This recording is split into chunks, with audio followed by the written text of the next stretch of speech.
Hi, my name's Leigh Pond and welcome to Trout with Leigh. This is Fly Fishing Workshop Part 3.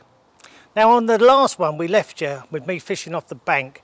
We're going to show you another segment now of what you do when you get onto the bank and we start fishing.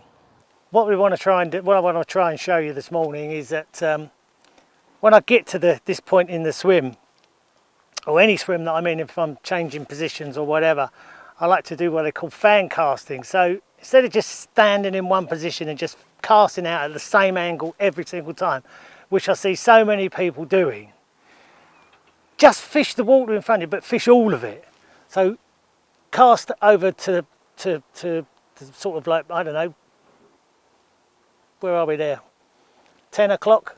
And then work, I mean there's a lot of weed on my left hand side, but so you wouldn't cast too much further than that. I mean literally just keep working your way around the whole swim, all the way around.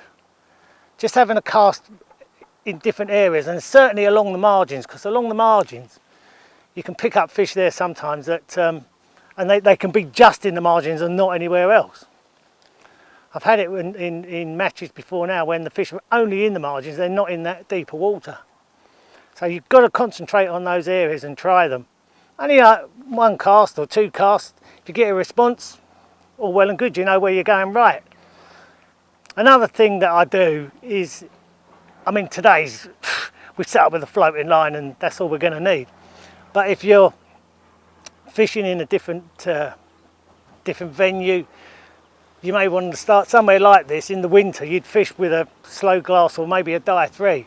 And again, carry on doing that fan casting all the way through the swim. But then count it down. So cast it out, pull it straight back. Cast it out, count it down to 5. Cast it out, count it down to 10 the next time until you catch the bottom. Or until you hook a fish. So if you catch a fish on the countdown of 5, you know that's where they're going to be. And it could be 5 or 6 foot. You don't know what it is, but it doesn't really matter as long as you know that countdown is where you're going to hook that fish. And invariably they're going to stay on that level for most of the day, especially in the winter. Also in the summer they'll move up and down a bit, you know, with the light conditions, etc. You know, if you get bright sunshine, you know what trout are like with bright sunshine, they hate it, so they'll drop down. I had exactly that situation last week. We started in the morning, it was bright sunshine and the fish were down, and we was using the sort of like a fast glass, and in the afternoon we had a bit of cloud cover, fish came right up to the surface. But I see so many people that just cast out, do the same retrieve every single time, mix up the retrieves all the time. Don't just stick to one retrieve. Cast it out, strip it back fast, figure of 8 it, roly-poly it, change it around until you find something that starts to work.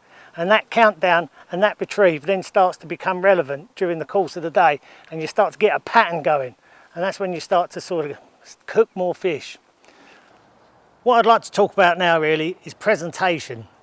I've had quite a few messages back from you guys asking about the setup and what we do as far as the presentation is concerned, especially with dry fly fishing. So I'm going to show you what I do. I don't catch any less fish than anybody else on the lake, and I was very sort of scared when I first sort of started dry fly fishing. It's a bit of an unknown sort of thing, and there's a lot of sort of mystery and intrigue goes into it all, but it's really straightforward as long as you sort of stick to certain things. I mean, a lot of people use all these different types of leaders, you know, your copolymers, and I used to get so confused by it all. But what I use, I had a very good guy showing me how to dry fly fish a few years ago, and fluorocarbon, that's the best thing. It's dense, it sinks fast, it's easy to degrease. We're going to run through that in a minute. And the one I use is full in mill, £6. If it's really, really bright conditions, sometimes I'll even go to £8. And I know that sounds ridiculous, but what that does, it sinks that leader down. And that's the key. That leader has to be below the surface. If you get it laying on the surface, you get rejection. The fish will come up, they'll see that leader on the surface, and they'll swim up to it, and then they'll just swim away again. Presentation, the key factor in dry fly fishing, in my opinion. I'm going to show you what I do for the small water stuff as we're here at Thornwood Springs, and I'm just using a single fly. I've got a 10-foot leader, and I know it's 10 foot because the rod's 10 foot, £6 full in mill, one single fly. I've got a Midas on there. And what all you need to do is degrease it, pretty much. I use just a normal leader sink, the old Dick Walker leader sink. So, leader sink. Open it up. I always just put a little bit of spit in there just to lubricate it a little bit more, and then start from where your fly is all the way up the leader.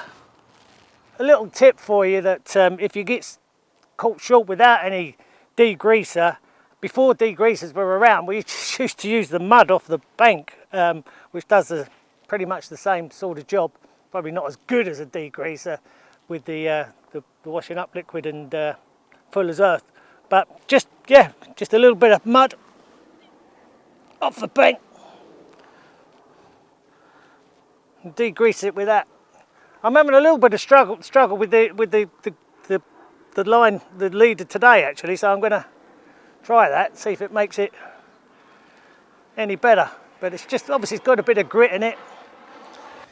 Now with the fly, any of the floatants, this is an Orvis high float, they're all silicon based floatants. Get it on there. I mean, I always just put it on the back of my watch there just so that it's easy to get to during the course of your day's fishing.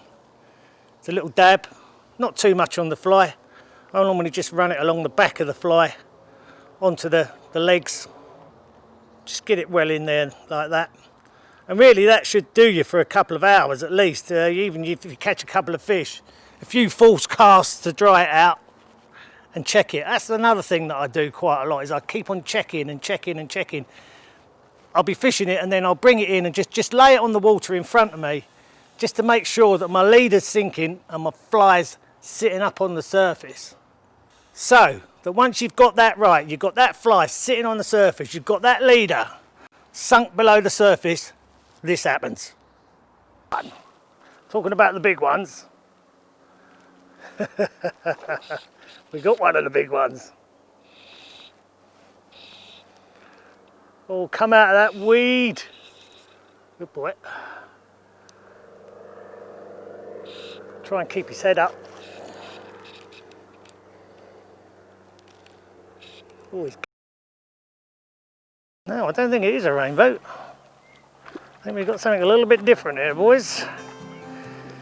Look at that. Nope, that's an American brook trout, I believe.